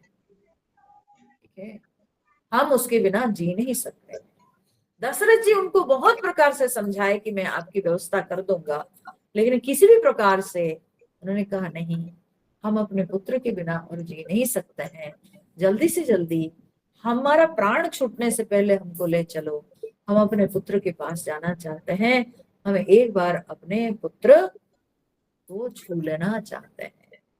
तो जब दशरथ जी उनको लेके गए रथ पर बिठाकर, वहां पहुंच करके वे लोग अपने पुत्र के मृत शरीर को अपने गोद में लिए, विलाप करते हुए रोते रोते वे लोग जो है अब मृत्यु की स्थिति में आ गए। और मौत से पहले वे जो तपस्वी पिता थे, उन्होंने दशरथ जी को श्राप दिया। यद्यपि वो बालक श्राप नहीं दिया था, उसने कहा, महाराज अब राजकुमार आप तो जानते नहीं हो, अनजाने में आप बाण चलाए हो, इसलिए मैं आपको श्राप नहीं देता हूं और आपको कोई दोष नहीं लगेगा। लेकिन उनके पिता श्राप दिए कि जिस तरह से हम अपने पुत्र के बिना शोकाकुल होकर के मर रहे हैं, वैसे ही आप भी अपने पुत्र के विरह में वैसे ही शोक अग्नि से पीड़ित होकर आप भी अपने शरीर त्याग कीजिएगा। तो वही बात अब दशरथ जी को याद आ गई। तो दशरथ जी इसलिए कौशल्या जी को सारी कथा सुनाए। भयो बिकल बरनत इतिहासा, राम रहित धिक जीवन आशा। तो वो जो पुराना इतिहास है, जो पुरानी बातें हैं, जो कि कौशल्या जी नहीं जानती थी, उसको सुनाकर उन्होंने कहा कि राम रहित धिक जीवन आशा। बोले राम के बिना अधिक है जीवन की आशा, जी के हम क्या करेंगे, और हमको जीने की आशा भी नहीं है। ठीक है, सो तनु राखी कर्म में काहा, जे ही न प्रेम पनु मोर निबाहा। बोले उस शरीर को रख करके मैं क्या करूंगा, जो शरीर प्रेमपन, मेरा प्रेमपन को निबाहा नहीं। क्या मेरा प्रेमपन को निबाह नहीं, उस शरीर को रख के मैं क्या करूंगा। बोले कि यह शरीर जो है कर्म मीमांसा के अनुसार, इस समय एक्चुअली दशरथ जी कौशल्या जी को, वाल्मीकि रामायण में कौशल्या जी को कर्म की मीमांसा के बारे में बहुत समझाए। बोले जो जैसे कर्म करता है उसको वैसा फल भोगना होता है। जो अच्छा कर्म करता है उसको पुण्य फल मिलता है, जो बुरा कर्म करता है उसका पाप होता है और उसको पीड़ा मिलती है। ठीक है, और जो व्यक्ति इस कर्म मीमांसा को नहीं समझता है वो तो मूर्ख है। ठीक है, वो अविवेकी मूढ़ है। तो सारी जो है कर्म मीमांसा को बताते हुए अंत में कहते हैं इस शरीर को रख के मैं क्या करूंगा, जो कर्म मीमांसा के अनुसार, जो कर्म फल को ग्रहण कर लिया लेकिन प्रेमपन को निभाया नहीं। मेरा जो राम के प्रति प्रेम है वो प्रेमपन को तो निभाया नहीं, मेरे को तो राम जी से अलग करा दिया और कर्म फल को जो है निभाया। ठीक है, जो मेरे ऊपर श्राप था उस कर्म फल को इसने स्वीकारा। तो ऐसा शरीर को रख के हम क्या करेंगे। हाँ? राम के प्रति जो मेरा प्रेम, उस प्रेम के कारण यह शरीर राम का संग तो प्राप्त नहीं किया, प्रेम को तो निभाया नहीं, लेकिन कर्म को अपना लिया, कर्म फल को। तो फिर उस शरीर को रख के हम क्या करेंगे, ऐसा शरीर को रख के हम क्या करेंगे। तो हा रघुनंदन प्राण प्रीते, तुम बिनु जियत बहुत दिन बीते। बोले हे रघुकुल को आनंद देने वाले राम, तुम बिनु जियत बहुत दिन बीते, तुम्हारे बिना जीते हुए अब बहुत दिन हो गए। कितने दिन हुए हैं, ये कितना दिन हुआ है, छठा दिन हुआ है केवल। वाल्मीकि रामायण में दशरथ जी खुद बोल रहे हैं, उसमें वाल्मीकि जी लिखते हैं, बोले आज छठा दिन हो गया, कौशल्या जी को कह रहे हैं आज छठा दिन हो गया हम राम के मुंह नहीं देखे हैं, और ये जो पुरानी बातें हैं उस कारण से लगता है कि मैं और जीऊंगा नहीं, राम के विरह में मेरी मृत्यु होगी। तो यहाँ पर कहते हैं राम के बिना जीते हुए बहुत दिन हो गए, 6 ही दिन हुए हैं मात्र। ठीक है, हा जानकी लखन हा रघुबर, हा पितु हित चित चातक जलधर। तो कहते हैं हा लक्ष्मण, हा राम, हा जानकी, हा पितु हित चित्त चातक जलधर। बोलते हैं कि हा पिता के चित्त रूपी चातक के हित करने के लिए जलधर के समान है राम। ठीक है, पिता के चित्त रूपी चातक चकोर के लिए मेघ के समान हो राम। हे राम, राम राम कही राम कही, राम राम कही राम। ठीक है, तो कहते हैं राम राम कही राम कही, फिर राम राम कही राम। राम राम कहकर, फिर राम राम कहकर, फिर राम राम कहकर, तो बार बार वे जो है राम राम कहकर ऐसे 6 बार राम नाम लेकर के दशरथ जी शरीर छोड़ दिए। ठीक है, तो बोले 6 बार राम नाम क्यों, क्योंकि दशरथ जी जो 6 बार राम नाम का उच्चारण किए, षट चक्र को भेदन करके प्राण उनका जो परम तत्व में विलीन होने वाला था, वो 60 चक्र के लिए उन्होंने 6 नाम का प्रयोग किए। ठीक है, इसी कारण से वे 6 बार राम नाम का उच्चारण किए। फिर उन्होंने 6 नाम का उच्चारण इसलिए किए कि शरीर के 6 विकार है, स्थूल शरीर के 6 विकार है, ठीक है। अस्ति, जायते, वर्धते, विपरिणमते, अपक्षीयते, विनश्यति इति, ठीक है। तो ये शरीर मातृगर्भ में आने से लेकर मृत्यु तक ये शरीर के 6 विकार होते हैं वेदांत तत्व के अनुसार। तो उन 6 विकारों से मुक्त होने के लिए सबसे श्रेष्ठ उपाय है प्रभु के नाम लेना, ठीक है। इन 6 विकारों से ऊपर उठने के लिए वे राम नाम लिए। तो राम नाम के द्वारा ये शरीर के 6 विकार से मुक्त हो गए दशरथ जी, ठीक है। इसीलिए भी 6 बार राम नाम लिए कि इंद्रियां 5 और एक मन, ठीक है। भगवत गीता के 15वें अध्याय में मन षष्ठान इंद्रियाणि प्रकृतिस्थानि कर्षति। सो मन को लेकर 6 इंद्रियां हैं, ठीक है, 5 इंद्रियां और साथ में मन। तो ऐसे 6 तत्व हो गए। हमारा जीवन जो चलता है उसमें ये 6 तत्व, 5 इंद्रियां और एक मन, ये सबसे महत्वपूर्ण भूमिका निभाते हैं। तो इसलिए इन 6 तत्वों से मुक्त होने के लिए उन्होंने हर एक तत्व के लिए एक एक बार राम नाम का उच्चारण किया, क्योंकि एक राम नाम ही हमको मुक्ति दिलाता है। एक राम नाम से ही हम संसार से मुक्त हो सकते हैं, 6 विकारमय इस शरीर से मुक्त हो सकते हैं, इंद्रियों के आकर्षण से, मन के आकर्षण से मुक्त हो सकते हैं। और राम नाम के उच्चारण करते हुए उन्होंने अपने प्राण को ऊर्ध्वगामी किया।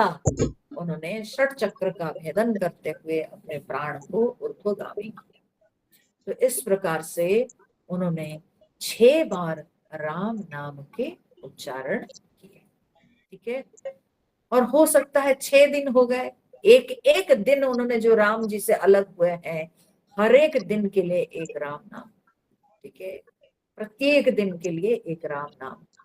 तो 6 दिन हो गया, तो 6 बार राम को याद किए और करते हुए तनु परिहरि रघु बर बिरह राव गयो सुरधाम।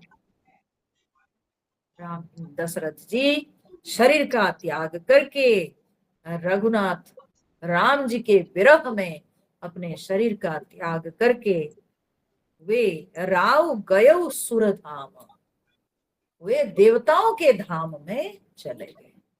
यहाँ पर भी एक प्रश्न उठता है कि जो व्यक्ति मृत्यु से पहले एक बार राम नाम लेने से, कोई भी व्यक्ति एक बार राम नाम अगर ले लेता है मृत्यु के पहले, तो उसको वैकुंठ मिल जाता है, वो भगवान में लीन हो जाता है।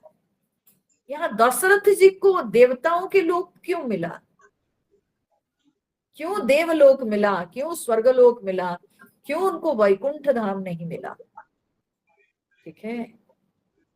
तो बोलते हैं इसीलिए कि दशरथ जी के अंदर, ये आज की रात हुई, ये 6 दिन बीत गए हैं, तो 6 दिन के पहले उनके अंदर प्रबल ये दृढ़ भावना थी कि राजा राम को राजा रूप में हम देखेंगे, राम के राज्याभिषेक करेंगे। वो इच्छा तो उनकी पूर्ति नहीं हुई। ये जो उनके मन में दृढ़ भावना थी कि मैं राम को राजा रूप में देखूंगा, ये भावना तो पूरी नहीं हो पाई। तो इसी को पूर्ण करने के लिए भगवान उनको देवलोक दिए कि देवताओं के साथ रहकर आप मुझे देखिएगा, मैं राजा बनूंगा, ठीक है। और उसके बाद जब मैं लीला समाप्त करके जब वैकुंठ धाम में लौटूंगा, तब आप भी मुझ में लीन हो जाइएगा, आप भी मेरे तक आ जाइएगा। इसीलिए भगवान उनको देवलोक की प्राप्ति कराए। ऐसी बहुत सारी कथाएं हैं। ठीक है, ध्रुव की कथा आप देखिए। ध्रुव जी जब तपस्या किए और करने के पश्चात जब उनको भगवान का दर्शन मिला, यद्यपि ध्रुव जब आए थे तो उनके अंदर पदवी की इच्छा थी। ठीक है, लेकिन साधना करने के बाद भगवान का जब दर्शन हुआ तो उनकी सारी वासना दूर हो गई, उनके मन में कोई कामना वासना नहीं रही। पर भगवान समझते थे कि ये पदवी की वासना लेके आया था। ठीक है, तो इसलिए भगवान उनको 63,000 साल शासन करने के लिए उनको आशीर्वाद दिए और फिर बोले कि ध्रुव, तुम इतने साल शासन करने के बाद तब तुम ध्रुव पद को प्राप्त करोगे। ठीक है, जहां पर तुमको सब लोग देखेंगे एक तारे के रूप से, सबसे उच्च पदवी तुमको प्राप्त होगा। तो भगवान उनको सिंहासन तो दिए ना, जबकि सिंहासन की इच्छा तो रही नहीं थी और ध्रुव के मन में, लेकिन भगवान समझते थे कि वही इच्छा लेके वो आया था, तो उनकी इच्छा की पूर्ति की। उसी प्रकार से विभीषण को, सुग्रीव को भगवान राज्य दिलाए। यद्यपि विभीषण भी भगवान से मिलने के बाद उनके मन में कोई इच्छा तो थी नहीं, और ठीक है, भगवान उनको अपने पास रख सकते थे, लेकिन भगवान उनको राजा कराए। ठीक है, सुग्रीव को राजा कराए, क्योंकि सबकी जो इच्छाएं हैं, भगवान भक्त के अंदर कोई भी इच्छा को अपूर्ण नहीं रखते हैं। योगक्षेमम वहाम्यहम, भगवान कहते हैं मैं भक्त की इच्छा, भक्त की जरूरतें को मैं समझता हूं और मैं पूरा करता हूं। तो इसीलिए दशरथ जी के मन में भी जो ये प्रबल इच्छा थी राम जी को राजा रूप में देखने की, तो तभी उन्होंने उनको देवलोक में भेजा कि आप पिताश्री देवलोक में रह करके आप मेरे राज्याभिषेक को देख पाइएगा। उसके बाद जब मैं लीला समाप्त करके वैकुंठ धाम में लौटूंगा, तब आप वैकुंठ धाम में आ जाओगे। ठीक है, तो इस प्रकार से इसलिए उनको, दशरथ जी को जो है देवलोक की प्राप्ति हुई, उनको वैकुंठ धाम की प्राप्ति नहीं हुई। जियन मरण फल दशरथ पावा, अंड अनेक अमल जसु छावा, जियत राम विधु बदनु निहारा, राम बिरह करी मरण सवारा। बोले कि ये दशरथ जी को ही जीने मरने का फल मिल गया। बहुत लोग दुनिया में होते हैं, जो लोग जब जी रहे हो उनको बड़ा सुख मिलता है, लेकिन मृत्यु के समय बड़ा दुख मिलता है। ठीक है, मृत्यु के समय उनको बहुत दुख मिलता है, भले जीवन में उनको बड़ा सुख मिला, मृत्यु के समय बहुत कष्ट होता है। बहुत लोगों की मौत बड़ी जल्दी हो जाती है, मृत्यु उनको कष्टदायक नहीं होती है, लेकिन उनको जीवन में बड़ा कष्ट उठाना पड़ता है। ठीक है, पर दशरथ जी के लिए जो है, चाहे विरह में भी वे राम जी को स्मरण किए और जीवन में रहते हुए राम जी का दर्शन किए, राम जी के सानिध्य उनको मिला, तो इसलिए उनका जीवन मरण दोनों फल उनको प्राप्त हो गया। लोग जब मृत्यु के समय कष्ट में पड़े रहते हैं तो कभी कभी वे लोग भगवान से विमुख हो जाते हैं। ठीक है, भगवान की यादें नहीं आती है, पर दशरथ जी जीते समय भगवान जी के सानिध्य प्राप्त किए और मृत्यु के समय भगवान के स्मरण करते रहे, दृढ़ रूप से भगवान के स्मरण करते रहे। भगवान को स्मरण करते हुए वे जीवन और मरण दोनों का फल को प्राप्त कर ले। अंड अनेक अमल जसु छावा, और पूरे ब्रह्मांड में सब ब्रह्मांड में उनके पवित्र यश फैल गया।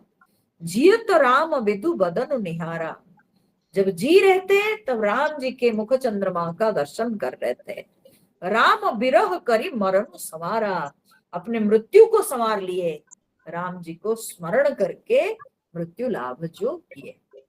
ठीक है, राम स्मरण पूर्वक जो मृत्यु लाभ किए, उससे उन्होंने अपने मृत्यु को संवार दिए। ठीक है, शोक विकल सब रोवहि रानी, अब शोकग्रस्त होकर सारी रानियां जो है वो विकल होकर के रोने लगी। रूप शील बलु तेज बखानी, दशरथ जी के रूप शील, उनके जो बल वीर्य सबको याद करके उसका वर्णन करके रानी सब जो है खूब व्याकुल होके रोने लगी। करहि विलाप अनेक प्रकारा, परहि भूमि तल बारहि बारा, सब बड़े विलाप करके खूब रो रही है, रोते रोते भूमि पर गिर पड़ रही है, बार बार भूमि पर अचेत होके गिर जा रही है और विलाप करके क्रंदन कर रही है। बिलप ही बिकल दास अरुदासी, घर घर रुदनु करहि पुरवासी, और जो सेवा में दास दासीगण सब है वे भी बड़े व्याकुल होकर के विलाप कर रहे हैं। तो घर घर रुदनु करहि पुरवासी, पूरे अयोध्या पुरवासी, ठीक है, घर घर में सब रोदन करने लगे, सबके सब रो रहे। अब अयोध्यापुरी से सोचिए कि क्या मंगल शब्द सुनाई पड़ेगा, बल्कि घर घर से अब रोने की आवाज सुनाई पड़ने लगी। अथयउ आजु भानुकुल भानु, धर्म अवधि गुण रूप निधानु, सारे जो नगरवासी सब अपने घर घर में रोते हुए यह सब विलाप करके कह रहे थे, आज इस सूर्य वंश के सूर्य आज अस्त हो गए हैं, धर्म की वे सीमा थे और रूप गुण के वे भंडार थे, आज वो सूर्य अस्त हो गए दशरथ जी के लिए। गारी सकल कई ही देही, और फिर अब सारे नगरवासी, देखिए जब तक दशरथ जी रहते तो चलो ठीक है, जो हो गया कोई बात नहीं, कम से कम हमारे राजा तो है हमारे पास, और लोगों को लग रहा था कि एक ना एक दिन तो राम जी लौटेंगे, तो राम जी का भी दर्शन होगा, और दशरथ जी उनके पिता तुल्य वे भी थे। लेकिन जब दशरथ जी चल बसे तब नगरवासी और सहन नहीं कर पाए, सब कैकेयी को गाली देने लगे। नयन विहीन कीन जग जेही, तो बोलते हैं कि सब कैकेयी को गालियां देते हैं कि जिन्होंने पूरी जगत को अंधा कर दिया। यही विधि बिलपत रैनी बिहानी, इस तरह से रोते बिलखते वो जो काल रात्रि थी वो बीत गई। ठीक है, रात बीत गई। आए सकल महामुनि ज्ञानी, अब सारे महामुनि ज्ञानी लोग सब आकर के पहुंचे। तब वशिष्ठ मुनि समय सम कही अनेक इतिहास, उस समय जो है वशिष्ठ मुनि आके पहुंचे और पहुंच करके उन्होंने बहुत सारे इतिहास सुनाए। क्या इतिहास सुनाए? उन्होंने बहुत इतिहास सुनाए, यानी उन्होंने इनके सब जो पूर्वज थे, जो बड़े बड़े राजा सब, ठीक है, रघुकुल में जितने राजा हुए सब महान थे, जितने रघुवंशी राजा थे सब महान थे, सब ज्ञानी थे। तो वशिष्ठ जी वो इतिहास सबको सुनाए कि इस वंश में कितने राजा महाराजा सब पुण्यात्मा थे, सबके सब एक दिन तो गए ना। सबको तो जो भी संसार में आया है उसको तो मृत्यु होनी ही है, तो इसलिए सभी की कथाओं को याद करके सबके विषय में सुनाकर उन्होंने जो है सबको ढांढस बंधाया कि सब लोग तो इतना एक दिन गए, कर्म के अनुसार व्यक्ति अपने जो है जो जो उसका फल उसको प्राप्त करना है करके तो चला ही जाता है। तो वैसे ही दशरथ जी भी आज गए। हाँ, तो इसमें शोक करने की बात नहीं, शोक नेवारे सब ही कर निज विज्ञान प्रकाश, अपने विज्ञान के प्रकाश से सबके शोक को निवारण किए। ऐसे बहुत सारे राजा महाराजाओं के पुण्यात्मा महाराजाओं की कथा सुनाकर और रघुवंशी राजाओं के चरित्र सुनाकर सारे राज्यवासियों को उन्होंने शांत कराया। और शांत करा के तब उस समय तो कोई नहीं थे घर में, मुखाग्नि कौन देगा? ना भरत थे ना शत्रुघ्न थे, दोनों के दोनों तो मातुलालय गए हुए थे। तो इसलिए तेल नाव भरी नृप तनु राखा, दूत बुलाई बहुरी अस भाषा। अब तेल, हाँ, नाव में भर करके, हाँ, मैंने बड़ा पात्र में तेल भर करके उसी में महाराज जी को रखे। जब तक कोई बेटा नहीं, कोई पुत्र नहीं आएगा तो कौन उनको मुखाग्नि देगा? तो इसलिए तेल भरे पात्र में महाराज जी के शरीर को रखकर दूत बुलाई बहुरी अस भाषा। फिर दूत को बुलाकर उन्होंने ऐसा कहा, वशिष्ठ जी बोले कि धावहु बेगी भरत पही जाओ, जाओ जल्दी से जल्दी दौड़ के जाओ, माने जल्दी से जल्दी जाओ और भरत के पास जाओ। नृप सुधि कतहु कहु जनि काहू, और भरत के पास जाके राजा के मृत्यु के समाचार उनको मत बताना, राजा के मृत्यु का समाचार उनको मत बताना, क्योंकि वहां जाके तुम बोलोगे भरत का बुरा हाल हो जाएगा और फिर वहां पर सब लोग जान जाएंगे और फिर ये बात फैल जाएगी। ठीक है, ये बात फैल जाएगी कि अब अयोध्यापुरी के राजा नहीं रहे और राजा के बिना राज्य पर महाविपत्ति आ पड़ती है। चोर लुटेरे जो है वे बढ़ जाते हैं, बाहर के शत्रु आक्रमण कर देते हैं। ठीक है, तो इसीलिए इस बात को कुछ वहां पर नहीं बताना। और दूसरी बात यह भी है, भरत वहां सुनेगा, सुन के उसका फिर बुरा हाल होगा, क्या होगा पता नहीं ना। तो इसलिए भरत को यहाँ आने दो, भरत और शत्रुघ्न उनको पहले यहाँ पहुंचने दो, उसके बाद वे देखेंगे जानेंगे, लेकिन उनको वहां पर कुछ मत बताना। तो ऐसे वशिष्ठ जी दूत बुला के उसको बोले, इतने ही कहे हो भरत सन जाई, गुर बुलाई पठयऊ दो भाई। बोले बस इतना ही जाके बोलना कि तुमको गुरुजी बुलाए हैं तो जल्दी से जल्दी आओ। ठीक है, ये गुरुजी का निर्देश है, तो इसलिए आओ।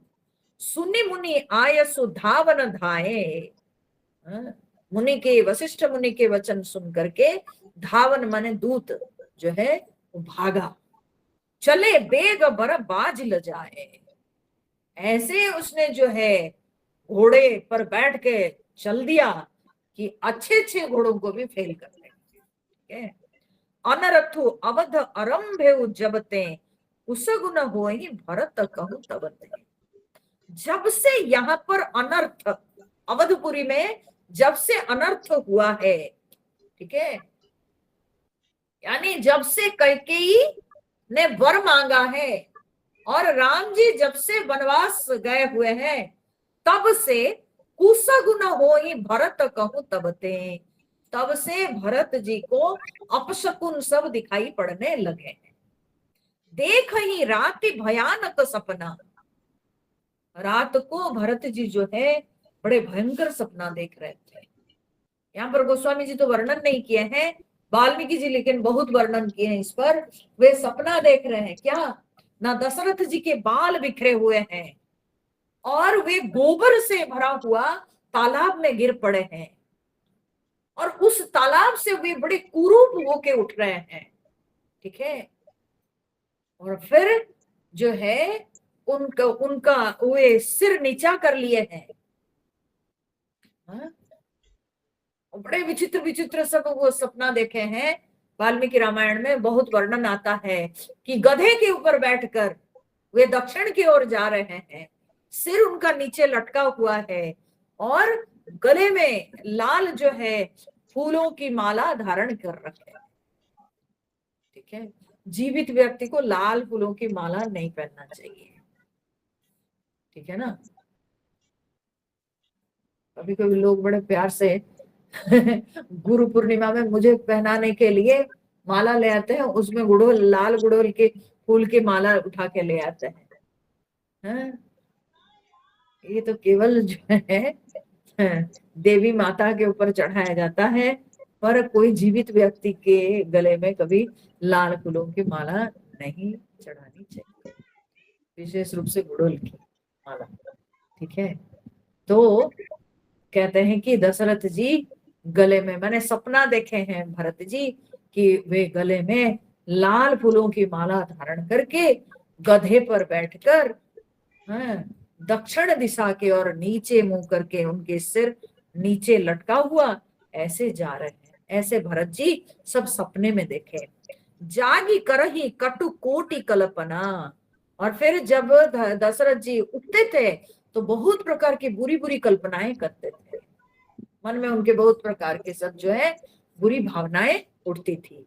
तो विप्र जेवाई देहि दिन दाना, तो वे ब्राह्मणों को बुला बुला करके उनको खिलाते थे, अन्नदान करते थे, ब्राह्मणों को खिलाते थे कि क्यों ऐसे अपशकुन सब दिखाई पड़ रहा है, चलो सब तरफ सबका भला हो, मेरे सब तरफ, मेरे परिवार में, मेरे जान पहचान में किसी का कोई बुरा ना हो, इसलिए वे ब्राह्मणों को बुला के अन्नदान कराते थे और उन सबको जो है बहुत दान देते थे। शिव अभिषेक करहि विधि नाना, और शंकर जी के अभिषेक कराते थे कि सब कुछ ठीक ठाक रहे, सब कुशल मंगल में रहे।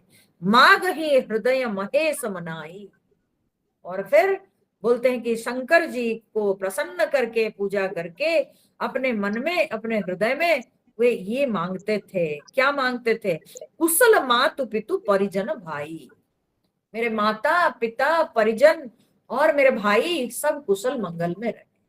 इससे सूचित होता है कि भरत जी के मन में अपने भाइयों के प्रति जो भावना है उसके ऊपर कोई संदेह नहीं कर सकता। ठीक है, भरत जी सबके कुशल मंगल की कामना करके पूजा करते थे वहां पर मामा घर में रहकर। यही विधि सोचत भरत मन धावन पहुंचे आई। इस तरह से जब भरत जी मन में सोच रहे थे, उनके मन में विभिन्न प्रकार की कल्पना जल्पना चल रही थी कि क्यों ये सब अपशकुन दिखाई पड़ रहे हैं आजकल, तो इसी समय दूत जाकर के पहुंचे। गुरु अनुशासन श्रवण सुनी चले गणेश मनाई। और जब गुरु जी की आज्ञा उनके कानों में पड़ी, जब उन्होंने अपने कानों से सुना कि यह गुरु जी की आज्ञा है, उनको जल्दी से जल्दी जाना है, तो तब गणेश जी को मन में स्मरण करके तुरंत ही भरत जी निकल गए। ठीक है, अब आगे क्या होता है, कैसे वे आते हैं और यहाँ पहुंच करके क्या होता है, उसको हम लोग फिर कल के सत्संग में सुनेंगे, है ना। आज के लिए इतना।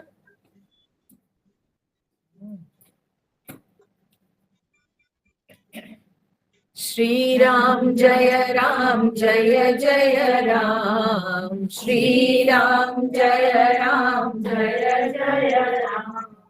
श्री राम जय जय राम, श्री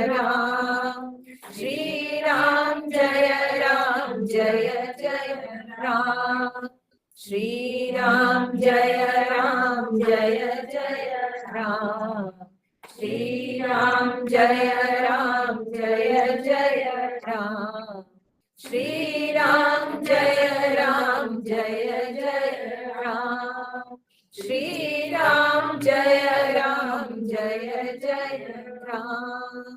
जय सीताराम, जय हनुमान, बोलिए सियावर रामचंद्र भगवान की जय, पवन सुत हनुमान की जय, उमापति महादेव की जय, बोलो भाई सब संतन की जय।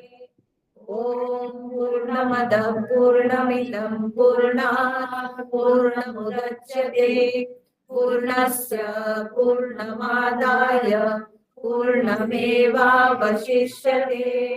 ओम शांति शांति शांति। हरि ओम। श्री गुरुभ्यो नमः। हरि